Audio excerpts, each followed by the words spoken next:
অবৈধভাবে বাংলাদেশে যাওয়ার আগেই আটক দুই ভারতীয় নাগরিক।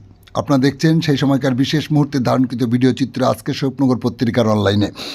এখন শুনুন বিস্তারিত।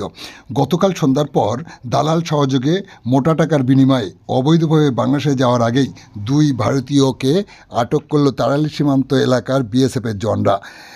বিএসএফের সন্ধান বুঝতে পেরে দালাল পালিয়ে যায়। জিজ্ঞাসাবাদের পর তাদেরকে স্বরূপনগর থানার পুলিশের হাতে তুলে দেয় বিএসএফ। পুলিশ তাদেরকে গ্রেপ্তার করে। পুলিশ সূত্রে জানা যায় তারা মধ্যমগ্রামের দেওড়া এলাকার বাসিন্দা। নাম হোসেন আলী গাজী, অন্যজনের নাম আলামিন মোল্লা। অন্যদিকে পুলিশের হেফাজতে থাকা আরও দুই অভিযুক্ত মুদাসের ও উমেশ কুমারকে আজ একই সাথে বসিরহাট মহকুমা আদালতে পাঠায়। তাদের বাড়ি পুরুলিয়া বাগন্ডি এলাকায় বলে পুলিশ সূত্রে জানা যায়। আপনারা দেখছেন সেই সময়কার বিশেষ মুহূর্তের ধারণকৃত ভিডিও চিত্র আজকের স্বরূপনগর পত্রিকার অনলাইনে। আমাদের সাথে থাকুন, ভালো লাগলে চ্যানেলটি সাবস্ক্রাইব করে পাশে থাকুন।